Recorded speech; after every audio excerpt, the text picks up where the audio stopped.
میں ہوں عدنان عادل اور آپ دیکھ رہے ہیں پروگرام جہاں نما، جہاں میرے ساتھ اسکائپ پر ہیں معروف صحافی اور دانشور جناب ہارون الرشید صاحب۔ ناظرین، آپ کو معلوم ہے سارے ملک میں ایک اضطراب اور احتجاج کی کیفیت ہے بجلی کے بلوں کو لے کر۔ لگتا ہے کہ عوام کا سیچوریشن پوائنٹ آ گیا ہے، یعنی اب آخری حد پہنچ گئی ہے۔ جتنی مہنگائی وہ برداشت کر سکتے تھے وہ انہوں نے کر لی۔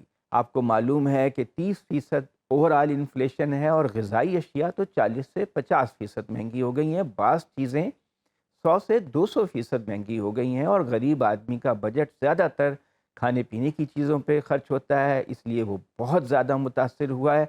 جو رہی صحیح کسر تھی وہ بجلی کے بلوں نے پوری کر دی۔ اب معاملہ یہ ہے کہ جو حکومت ہے وہ امیروں پہ ٹیکس نہیں لگانا چاہتی۔ پاکستان کی 60% دولت 60% صرف 5% آبادی کے پاس ہے، اور جو پاکستان کی آدھی آبادی ہے غریب آبادی، اس کے پاس پاکستان کی جو ٹوٹل دولت ہے اس کا صرف 3% ہے۔ بڑے دکاندار ہیں 24 لاکھ، وہ ٹیکس نہیں دیتے، صرف 30,000 دکاندار ٹیکس دیتے ہیں۔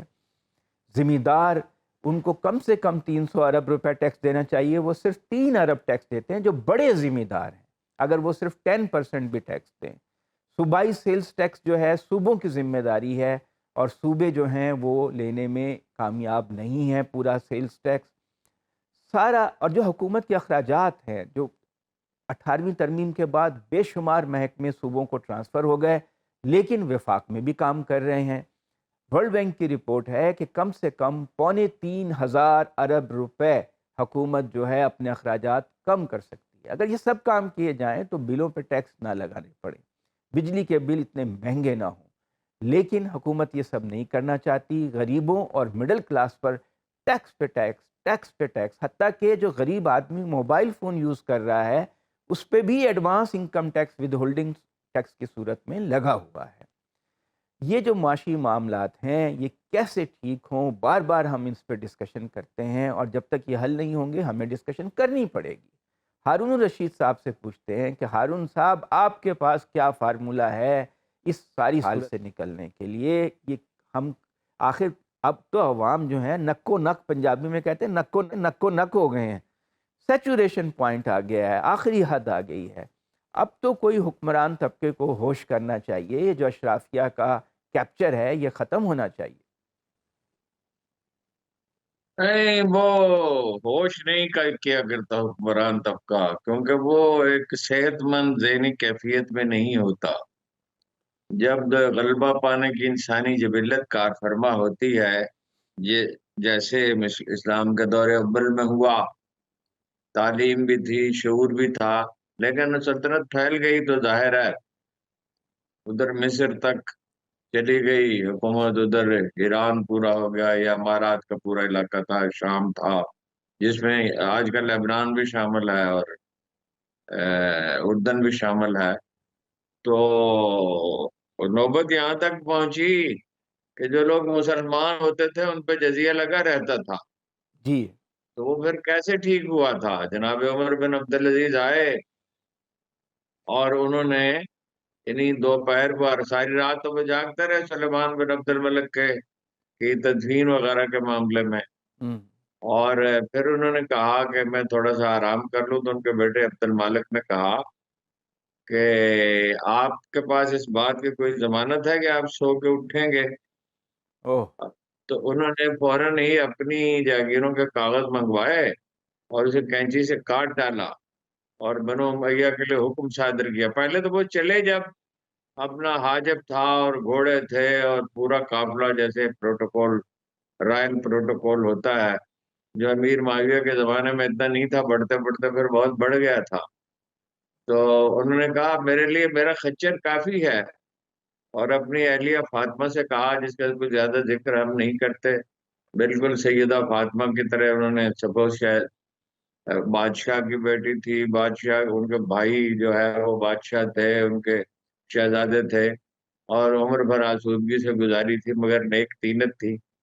تو اس کے بعد کی ان کی زندگی تو سیدہ فاطمہ تو زہرا کی طرح ان جیسی بالکل تو نہیں ہو ہی نہیں سکتی کسی کی، لیکن یہ کہ ساری چیزیں چھوڑ دیں، کوئی ذریعہ آمدنی نہیں رہا، اور وہ بہت تھوڑے سے پیسے جو خزانے سے لیتے تھے، تو وہ آپ کو ایک بنیادی فیصلہ کرنا ہوتا ہے۔ آپ کو پتا ہے کہ بنو امیہ کے جو لوگ ہیں وہ جناب علی کرم اللہ وجہ پہ اور ان کے آل اولاد پہ ممبر رسول سے تبرہ کرتے تھے، برا بھلا کہتے تھے۔ ایک لمحے میں ہر چیز روک دی گئی ہے، اہل بیت کی خدمت میں حاضر ہوئے مدینہ منورہ میں دروازے پہ کھڑے رہتے تھے اور فرماتے تھے کوئی حکم صادر کیا ہے تو صادر کیا جائے۔ ہر چیز ٹھیک ہو گئی، اور پھر ظاہر ہے ان کے ساتھ کیا ہوا۔ لیکن یہ ہے کہ جب آپ فیصلہ کر لیتے، قانون نافذ کرنا پڑتا ہے طاقتور طبقے پہ۔ اور آپ آج کی دنیا وہ دنیا تو نہیں ہے۔ آج تو آپ لوگوں کو احتجاج پہ آمادہ کر سکتے ہیں۔ احتجاج ہونا پرامن چاہیے، انقلابوں سے سیکھنا چاہیے۔ انقلاب فرانس سے کیا حاصل ہوا، اور انقلاب روس سے کیا حاصل ہوا، چین سے کیا حاصل ہوا۔ روس میں 1 کروڑ سے زیادہ آدمی اتنے ہی، چین میں بھی اس سے زیادہ آدمی مار ڈالے گئے، اور افلاس تھا، غربت تھی، ظلم ہونے لگتا ہے، ایک بے رحمی پیدا ہو جاتی ہے۔ ایون انقلاب ایران کے بعد ایرانی عوام کو کچھ حاصل نہیں ہوا۔ یہی افغانستان میں، وہ دنیا میں تعلیم ہے، تدریس ہے، شائستگی کے ساتھ جد و جہد ہے۔ پاکستان کیسے بنا تھا؟ اسی طرح بنا تھا، ہر حکمران کو جانا پڑا ہے۔ تو یہ لوگوں کے اندر شعور اجاگر کرنا میڈیا کا کام ہے۔ بدقسمتی سے میڈیا والے کیا کرتے ہیں، 4 جھوٹوں کو بلا لیتے ہیں، اور 4 تو نہیں، بعض اوقات 2-3 تو جھوٹ بول ہی رہے ہوتے ہیں۔ ہماری علماء کی ذمہ داری ہے، علماء اور کاموں میں پڑ گئے، فرقہ واریت وغیرہ میں۔ تو ایک قوم کی حفاظت قوم ہی کیا کرتی ہے نا۔ اس کا جو صحت مند طبقہ ہے، دانشور ہیں، علماء ہیں، انہیں اپنی ذمہ داری ادا، کوئی اور طریقہ ایجاد نہیں ہوا۔ وہی طریقہ جو پیغمبران اسلام میں اور ہمارے سامنے رسول اللہ صلی اللہ علیہ وسلم کی سیرت کی پوری تفصیلات موجود ہیں۔ اگر اختلاف ہے تو فقہی معاملات میں ہے نا، جی جی یعنی ان کے طرز زندگی میں تو کوئی اختلاف نہیں۔ پھر ہمارے سامنے مغرب کی تاریخ ہے، تاریکی میں ڈوبا ہوا تھا، جب اسپین میں یعنی 10,000 حمام تھے اور 50,000 لائبریریاں تھیں، اور اسٹریٹ لائٹ تھی اور رننگ واٹر تھا۔ تو یورپ میں کیا تھا، شانزلیزے میں پانچے اٹھا کر گزرتی تھی عورتیں، اور لندن میں کیا تھا، ڈارک ایجز تھے۔ یعنی یورپ میں۔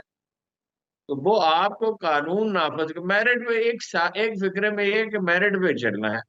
اب یہ راتوں رات نہیں ہوگا کہ آپ کہیں کہ ہر چیز درست ہو جائے، اور رونے سے نہیں ہوگا، کوشش ہوگا۔ بر صغیر کا مسئلہ ایسے اپنے آپ سے ہمدردی اور ضد اور ہٹ دھرمی اور جناب قدامت پسندی، وہ انداز فکر کو اصل میں فکری انحراف ہی ہوتا ہے خرابی کے بعد۔ قائد اعظم کے تو اخبار بالکل واضح ہیں کہ جاگیرداروں کو اور صنعت کاروں کو لوگوں خون چوسنے کی اجازت نہیں دی جائے گی۔ پھر یہ بھی واضح ہے کہ ایک ماڈرن مسلم اسٹیٹ ہوگی۔ ان سے پوچھا ایک ہندو اخبار نویس نے کہ پاپائیت ہوگی، یعنی مولویوں کی حکومت ہوگی، تو انہوں نے بہت برا مانا اس کا، اور کہا کہ یہ اس طرح کا جملہ، اب صحیح الفاظ مجھے یاد نہیں ہے، تھیوکریٹک۔ یہ کیا خرافات ہے۔ تو وہ بالکل ماڈرن مسلمان تھے، لیکن یہ کہ آپ دیکھتے ہیں کہ وہ کیسے مسلمان تھے۔ نہ اقبال نہ قائد اعظم، کہیں آپ کو تعصب کا شائبہ نہیں ملے گا، ایک جملہ پوری زندگی میں، نہ اقبال کا نہ قائد اعظم کا۔ وہ معاشرے کو متحد کیا جائے، یہ جو ہمارے لبرل ہیں اور ہمارے ملا ہے، انہوں نے بڑی تباہی کی ہے۔ یعنی دیکھیے ان کے پاس اقتدار تو نہیں تھا، مگر انہوں نے فکری انتشار بہت پھیلایا۔ ایک وہ ترقی پسند پیدا ہو گئے۔ سوویٹ یونین مثالی ملک تھا، وہ سوویٹ یونین ٹوٹ گیا، رات رات امریکہ مثالی ملک ہو گیا، NGOs بن گئی۔ لوگوں کی ذہنی اور اخلاقی اور علمی تربیت کی ضرورت ہے، اور یہ پوٹینشیل بہت بڑا ہے۔ تو ایک کام کرتے، صرف ایک کام، تو مسئلہ حل ہو جاتا ہے۔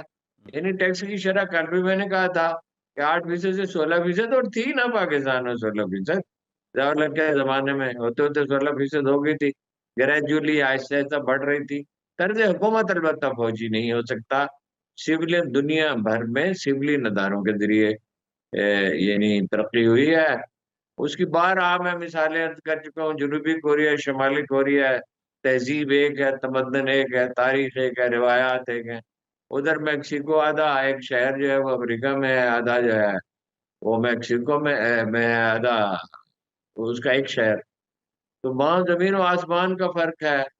یہ ملائیشیا میں کیا تھا جی، ملائیشیا کے پاس تھا کیا، ربڑ تھا، یہ تیل کے یہ جو کوکنگ آئل کے والے درخت ہیں، کیا انہیں کہا جاتا ہے، یہ تو بعد میں امریکہ سے آئے تھے، انڈونیشیا میں بھی بعد میں، انڈونیشیا میں بھی اتنا افلاس تھا، مجھے اپنے بچپن میں یاد ہے کہ عرب آتے تھے اپنا یہاں بیچارے کراچی میں؟ گاؤں گاؤں پھرتے تھے، کراچی دیکھنے کے لیے آتے تھے۔ کراچی تو 87 میں تو بھیجا وفد چینیوں نے ہمیں، ہم شنگھائی گئے تو ہمیں بتایا گیا کہ ہم نے کراچی کے ماڈل کو اسٹڈی کیا تھا، ہوں، لیکن آپ ایک دفعہ جب صحیح راستے پہ چڑھ جاتے ہیں پٹڑی پہ۔ ایک اور مثال بھی آپ سے عرض کی تھی، صوفی عائش محمد سے پوچھا کہ آپ درود تاج پڑھتے ہیں، انہوں نے کہا ہم پکی سڑک پہ چلتے ہیں بھائی، ہم درود ابراہیمی پڑھتے ہیں۔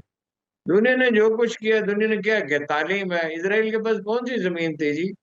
سنگاپور کے پاس کیا تھا؟ دلدلی زمین تھی، اور ہوں، انہوں نے جان چھڑائی ان سے، ملائیشیا والوں نے، اور اب ان کی 300 بلین ڈالر کی 54 لاکھ کا شہر ہے، یہ گجرانوالہ کے برابر ہوگا تقریباً، ہوں، مگر قانون نافذ ہے، اور کرنے سے کام ہوتے ہیں، باتوں سے تو کچھ نہیں ہوتا۔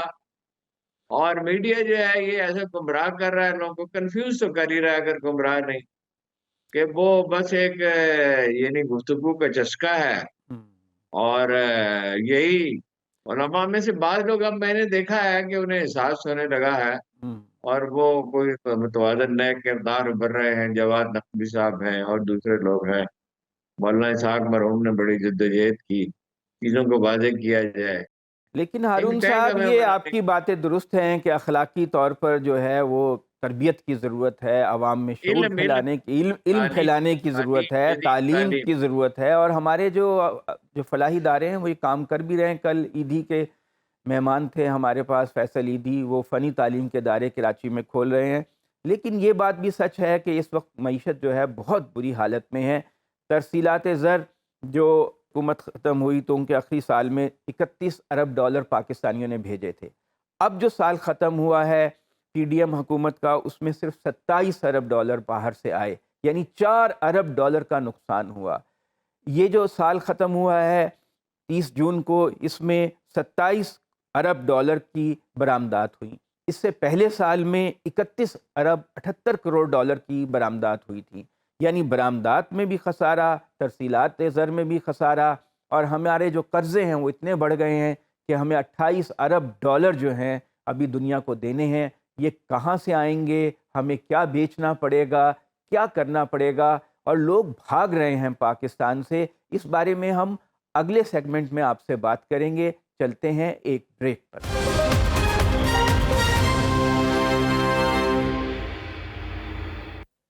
ویلکم بیک ناظرین۔ آپ کو معلوم ہے کہ آج کل بہت شور مچا ہوا ہے کہ پاکستانی ملک چھوڑ کر باہر جانا چاہتے ہیں۔ بڑی تعداد میں پاسپورٹ آفیسز پر ہجوم لگا ہوا ہے۔ روزانہ 40,000 درخواستیں پورے پاکستان کے جو مختلف پاسپورٹ آفیسز ہیں اس میں موصول ہو رہی ہیں کہ ہمیں نیا پاسپورٹ دیا جائے، اور وہاں پر ایک بیک لاگ ہو گیا ہے۔ جو پاسپورٹ بنتا تھا 7 روز میں، اب 20 روز میں بن رہا ہے، ایون ارجنٹ پاسپورٹ بھی۔ تو اب تک اندازہ ہے کہ ایک سال میں 10 لاکھ پاکستانی ملک چھوڑ چکے ہیں، دوسرے ملکوں میں جابس کے لیے چلے گئے ہیں۔ پچھلے 6 مہینے میں، یعنی یہ جو سال کے 6 مہینے تھے پہلے، اس میں 4.5 لاکھ پاکستانی پاکستان چھوڑ کر جا چکے ہیں۔ زیادہ تر سعودی عرب، متحدہ عرب امارات گئے ہیں، کچھ لوگ جو ہیں یورپ، کینیڈا، امریکہ اور آسٹریلیا بھی جا رہے ہیں۔ ہمارے جو نگران وزیر اعظم ہیں ان کا ایک جملہ بہت کنٹروورشل ہوا۔ جناب انوار الحق کاکڑ صاحب سے کسی نے کہا کہ لوگ باہر جا رہے ہیں، وہ ایک سیمینار میں تھے، انہوں نے کہا مجھ سے لوگ کہتے ہیں کہ بہت سے لوگ جو ہیں ملک چھوڑ کر جا رہے ہیں، تو میں کہتا ہوں تو کیا ہوا؟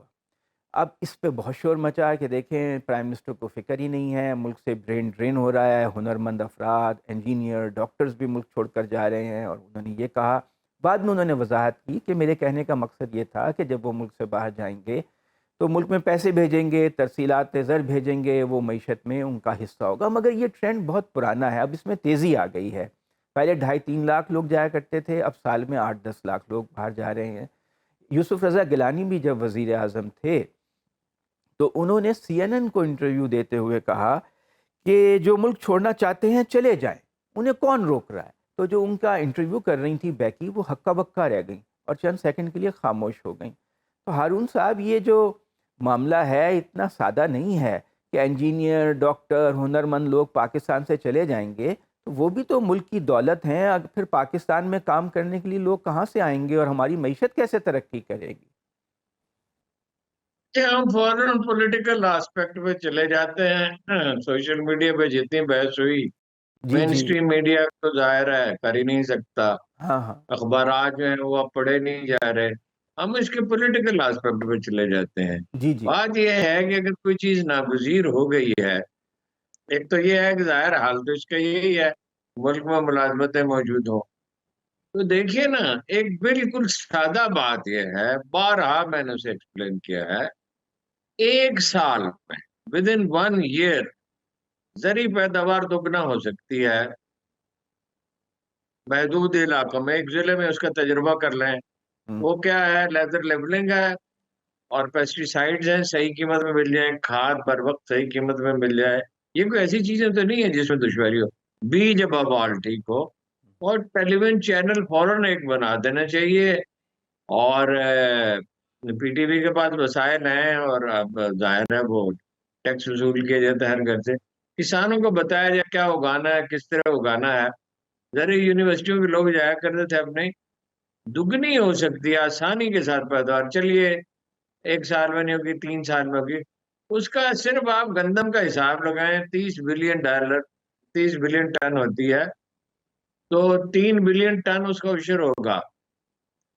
چاول کا کتنا ہوگا، کپاس کا کتنا ہوگا، پھلوں کا کتنا ہوگا؟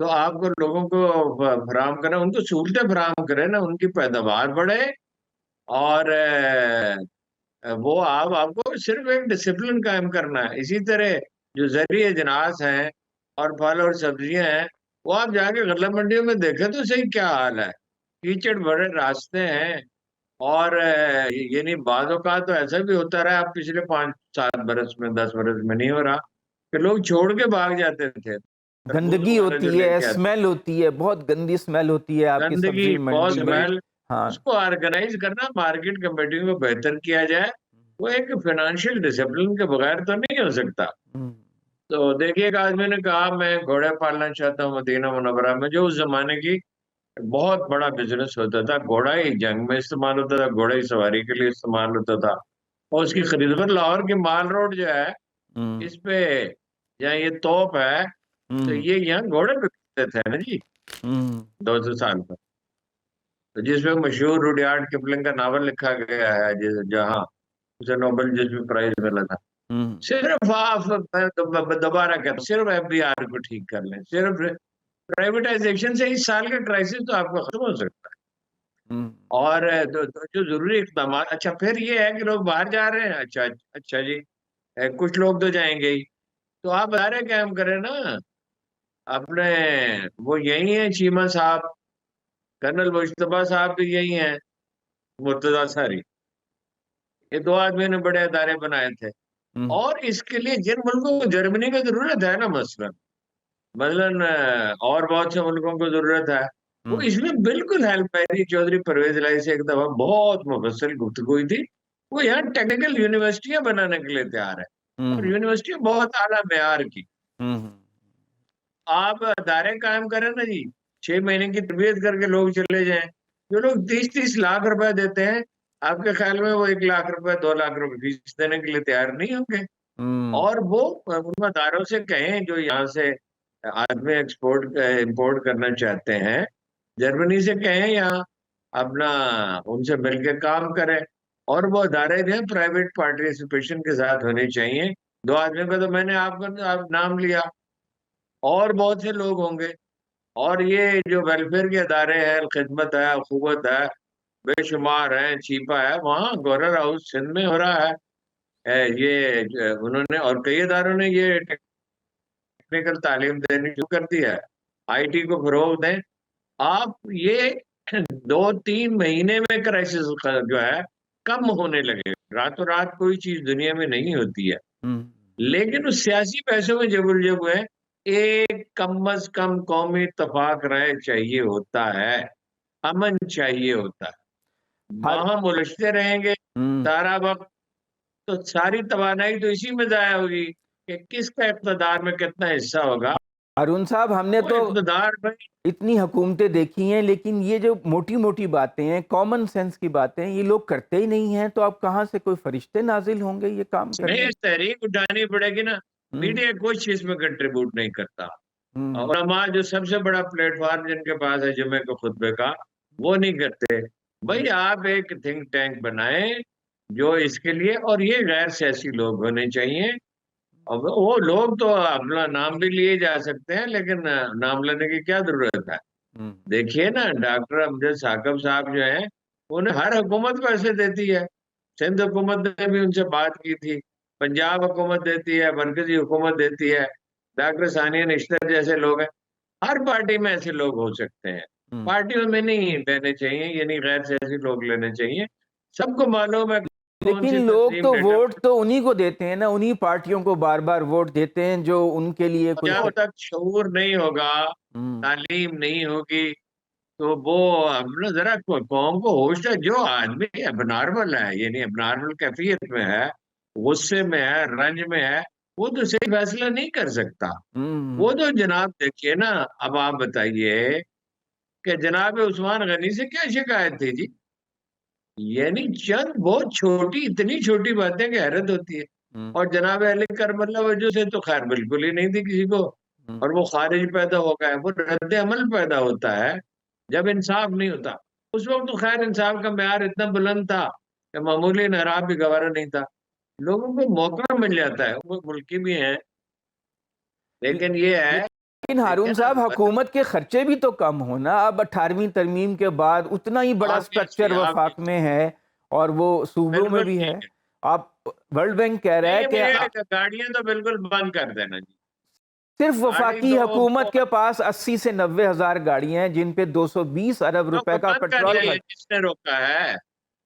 نہیں، کس نے مگر روکا ہے؟ کرتے نہیں گاڑیاں نا، کہیں گے کہ یہ آپ عوام رکھ پہ لیں، ٹیکس لگاتے رہتے نہیں ہیں، گاڑیاں رکھ لیں۔ اپنے خرچے کم نہیں پھر یہ کرتے۔ نا، وہ ماتم کرنے سے کچھ نہیں ہوگا۔ ہوں، گاڑیاں ان سے کہ جی آپ لے لیں، اس کے قسطوں میں پیسے دے دیں جو دے سکتے ہیں، ہوں، اور پیٹرول جو ہے وہ آپ نے ان کو دے دیں۔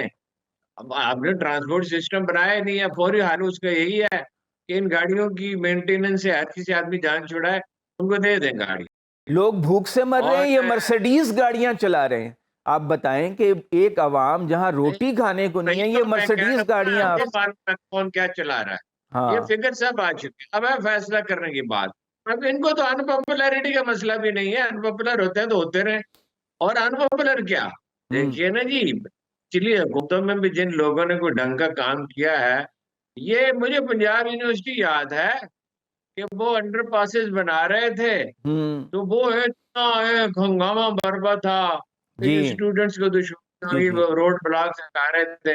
اب وہ بن گئے تو لوگوں کو پتہ چلا کہ وہ تو بڑا فائدہ ہوا اسے، جی، جی۔ وہ بہتروں کا ورنہ وہ کنال اور روڈ شہر تو ہو ہی پھیل نہیں گیا ہے۔ باہر کی طرف، اور وہاں لوگوں کو اپنے مکانات بنانے میں، رہائش رکھنے میں آسانی ہو گئی۔ ہارون صاحب دیکھیں نا، پی آئی اے نے 20 برس سے کوئی منافع نہیں کمایا۔ مفتاح اسماعیل جو سابق وزیر خزانہ ہے، انہوں نے یہ بات کہی، اور اس سال جو گزرا ہے 90 ارب کا کہنا جی، خسارہ کس ہے، نے روکا ہوا ہے؟ لیکن یہ اس کو آپ مجھے بتائیے، ریسٹرکچر نہیں پی آئی کرتے، اے پرائیویٹائز نہیں کس کرتے۔ چیز نے روکا؟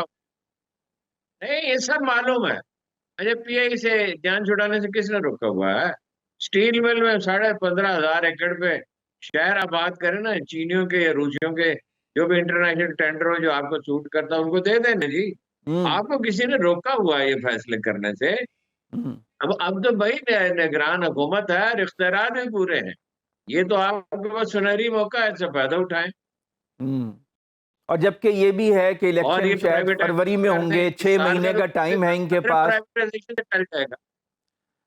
ہاں، اور جب 6 مہینے کا ٹائم ہے تو بڑے بڑے نہیں جی، فیصلے میرا ٹائم ہے۔ ہوں، اور نہیں جی نہیں، کوئی کون کہتا ہے ٹائم نہیں ہے؟ ٹائم 2 سال کا ٹائم ہے، ہوں، الیکشن نہیں ہو سکتے ان حالات میں، اور ہوئے اس کا کوئی فائدہ قطن قطن نہیں ہو۔ ہوں۔ بالکل بہتیرا ٹائم ہے اس میں، جو ہے وہ سیاست کو چھوڑے الگ، اور معیشت کی اور امن کی فکر کرے. بالکل 10 اور کروڑ یہ لوگ جو ہیں خط غربت سے بھی نیچے ہیں، حفیظ پاشا کا یہ خیال ہے، اور 6 کروڑ لوگ غریب معلوم ہیں. ہے اس کے حل کی طرف جائیں. حل کی طرف جانا معلوم ہے. چاہیے. آپ بالکل درست کہہ رہے ہیں. ہم بھی انہیں نگران حکومت کو حل کی طرف جانا چاہیے اور ہمیں بریک کی طرف جانا چاہیے. چلتے ہیں ناظرین بریک کی طرف. اس کے بعد ہم ایک فلاحی ادارہ ہے بنت فاطمہ فاؤنڈیشن، اس کی سربراہ سے بات کریں گے. یہ بزرگوں کی خدمت کرتا ہے. چلتے ہیں ایک وقفے پر.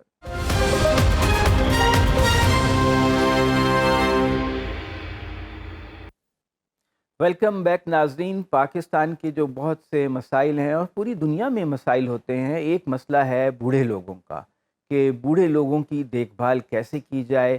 جب ہمارا رورل کلچر تھا اور جوائنٹ فیملی سسٹم تھا تو اس میں بوڑھے لوگ جو ہیں وہ اپنے پوتا پوتی نواسا نواسی کے ساتھ اچھا وقت گزار لیتے تھے اور سب مل جل کر ان کا خیال رکھ لیتے تھے. اربنائزیشن ہو گئی، آدھی آبادی تقریباً پاکستان کے شہروں میں رہتی ہے. اب جو بوڑھے لوگ ہیں ان کی دیکھ بھال ایک بہت بڑا مسئلہ ہے.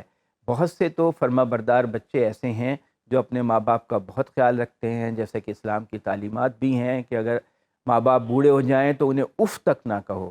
لیکن بعض بدقسمت لوگ ایسے ہیں جن کے بچے ان کا خیال نہیں رکھ پاتے یا ان کے بچے بیرون ملک چلے جاتے ہیں، تو ان کی دیکھ بھال کیسے ہو. کراچی میں ایک ادارہ قائم کیا گیا ہے بنت فاطمہ فاؤنڈیشن، جسے چلاتی ہیں مس فرزانہ شعیب، اور وہ بہت خدمت کر رہی ہیں بزرگ لوگوں کی، عمر رسیدہ لوگوں کی ایک فلاحی تنظیم بنا کر. تو ہم ان سے بات چیت کرتے ہیں. السلام علیکم فرزانہ شعیب صاحبہ، آپ خوش آمدید ہمارے پروگرام میں. وعلیکم السلام. امید ہے آپ خیریت سے ہوں گی. دیکھیے آپ نے ہمیں اپنا قیمتی وقت دیا، اس کے لیے ہم شکر گزار ہیں. آپ اپنی تنظیم کے بارے میں بتائیے کہ آپ کو اسے قائم کرنے کا خیال کیسے آیا اور یہ کب سے کام کر رہی ہے اور کیا کام کر رہی ہے. مجھے بس یہی تھا کہ اپنے حصے کا کام کرنا چاہیے. دنیا میں اگر ہم لوگ آئے ہیں تو بیکار نہیں آئے. تو بس یہی میں اللہ سے مانگتی تھی. تو میرے اللہ نے فاطمہ کی صورت میں ایک خاتون دی جو لوارث تھی، اپنے گھر میں وہ گری اور اس کی ٹانگ فریکچر ہو گئی.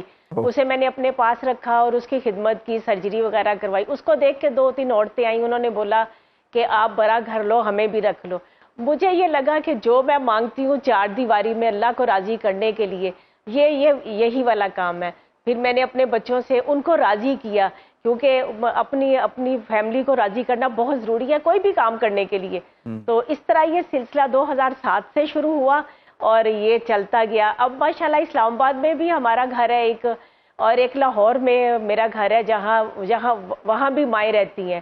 مسئلہ یہ ہے کہ مسئلے تو بہت زیادہ ہیں، آپ بتائیے وہ کیا مسئلے ہیں، بتائیے وہ باتیں آپ، تاکہ ہمارے جو ناظرین ہیں دیکھنے والے ہیں انہیں پتہ چلے، لوگ اس بارے میں زیادہ حساس ہوں. جی فرمائیے. سب سے پہلا مسئلہ تو مہنگائی کا ہے، ڈپریشن کا ہے کہ جو ہی بیٹا یا کوئی بھی گھر کا فرد باہر کام کرنے جاتا ہے تو گھر باہر کے مسئلے مسائل کافی زیادہ ہوتے ہیں. جب گھر آتا ہے تو سب سے پہلے جو غصہ نکلتا ہے وہ اپنے بزرگ پہ نکلتا ہے، کیونکہ بزرگ کو وہ لوگ سمجھتے ہیں یا فالتو ہو گئے ہیں. تو بیوی کچھ کہے تو وہ اتنا نہیں برا لگتا جتنا کہ ماں یہ پوچھے بنا کہ بیٹا آج دن کیسا گزرا، تو وہ غصہ ماں پہ نکلے گا کہ امی آپ کیوں ہر وقت یہی بات پوچھتی رہتی ہیں. تو اس طرح وہ چلتے نا یہ ایسا ایک ٹائم آ جاتا ہے کہ وہ مجبور ہو جاتی ہیں مائیں بھی اور اولاد بھی کہ بس ان کو گھر سے اب نہ نکال دو. یہ ٹینشن کی وجہ یہی ہے، جبکہ ٹینشن کی وجہ وہ باہر کا معاملہ ہوتا ہے جو مہنگائی والا ہے. جس طرح آپ سب بھی جانتے ہیں کہ اتنی سیلریاں، اتنے کاروبار، اتنی مزدوری نہیں ہے کہ جن کی وجہ سے گھر چل پائے. تو بس یہ مسئلہ مسائل ہے. کچھ لوگوں کی مجبوری ہے جو کہ یہاں نہیں رہتے اور ان کی پراپرٹیاں ہوتی ہیں اور وہ یہ سوچتے ہیں کہ چلو سب مل کے بہن بھائی یہ پراپرٹیوں کو سیل کریں اور ان کو ایک الگ گھر میں ڈال دیں اور یہ سارا وہ معاملات کر لیں. یہ والا بھی سلسلہ ہے. زیادہ تر وہ ہے جو کہ مہنگائی کا دور ہے.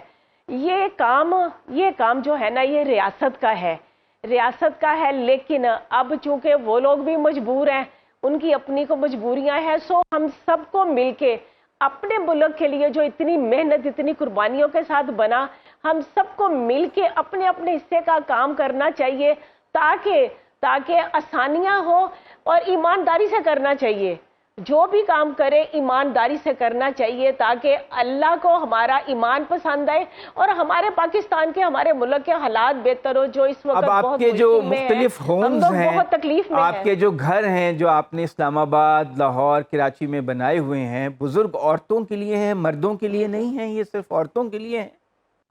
نہیں، ہاں نہیں، چونکہ میری فیملیاں ساتھ رہتی ہیں اور ہمارے دین میں کہیں بھی نہ غیر محرم ساتھ نہیں رہتا، صرف مائیں ہیں میرے پاس۔ تو یہ جو اسلام آباد، لاہور اور کراچی کتنی میں صرف مائیں ہیں۔ ٹوٹل ملا کر کتنی خواتین ہیں جن کی آپ کفالت کر رہی ہیں، دیکھ بھال کر رہی ہیں؟ اس وقت میرے پاس جو ہے، اس وقت جو میرے پاس ہیں وہ اسلام آباد، لاہور اور کراچی ملا کے 200 مائیں اس وقت میرے پاس ہیں، اور ماشاءاللہ 200 مائیں ہیں میرے تو پاس۔ ان کا کھانا پینا، ان کا کپڑا، ان کی دوا، علاج، معالجہ، سب کچھ آپ کے ذمے ہے؟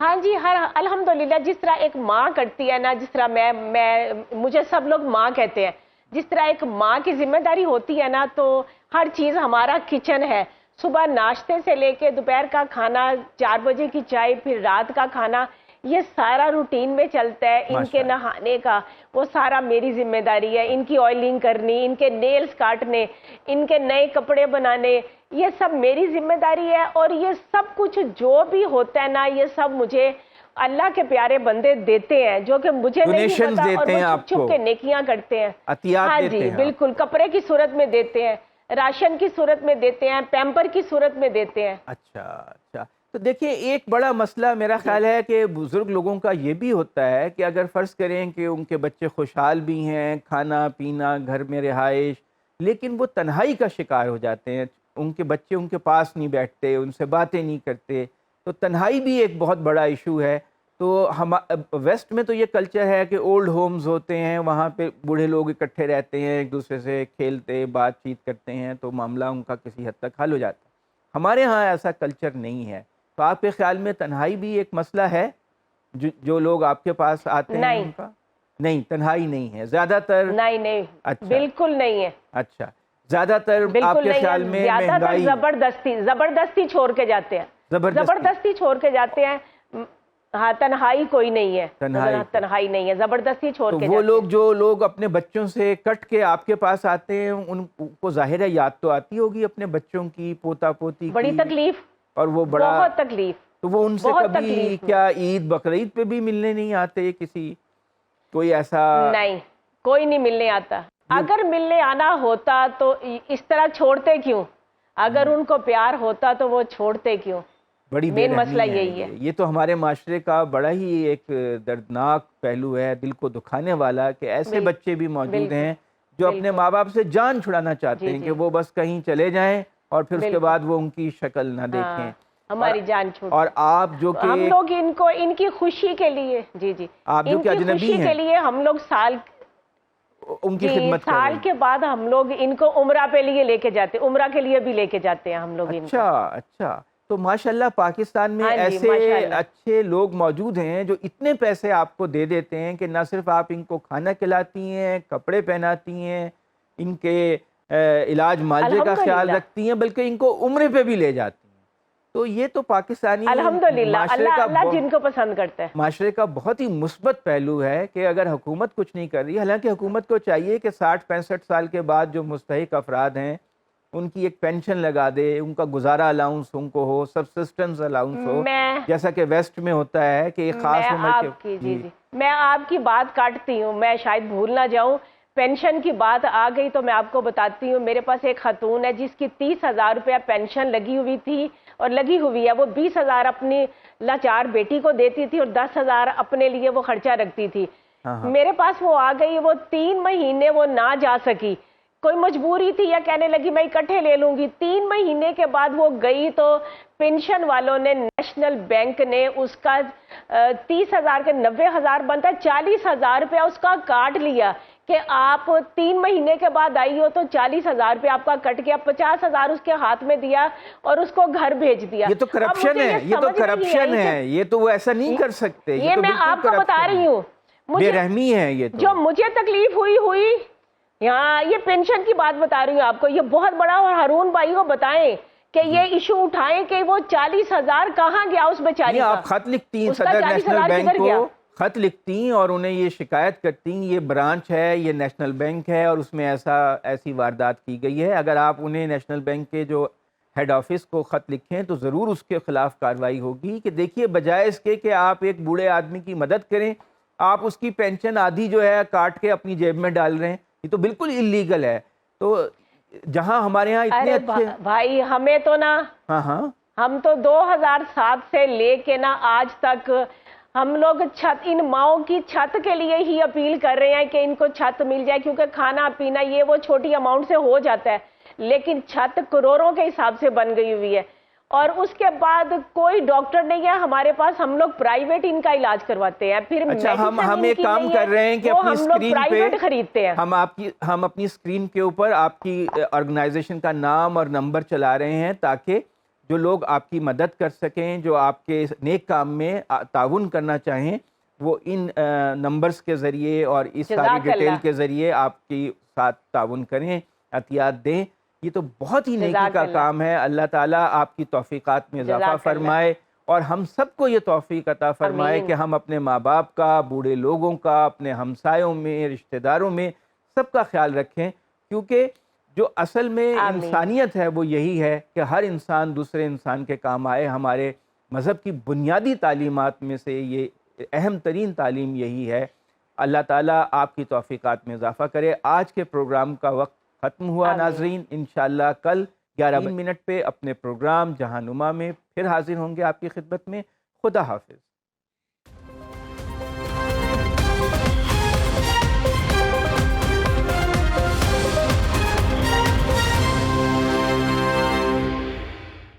اب خبر آپ کی دسترس میں، ہر وقت بر وقت. ابھی سنو نیوز کے یوٹیوب چینل کو سبسکرائب کیجئے، بیل آئیکن پر کلک کیجئے اور باخبر رہیے ملکی اور بین الاقوامی حالات سے یقین کے ساتھ.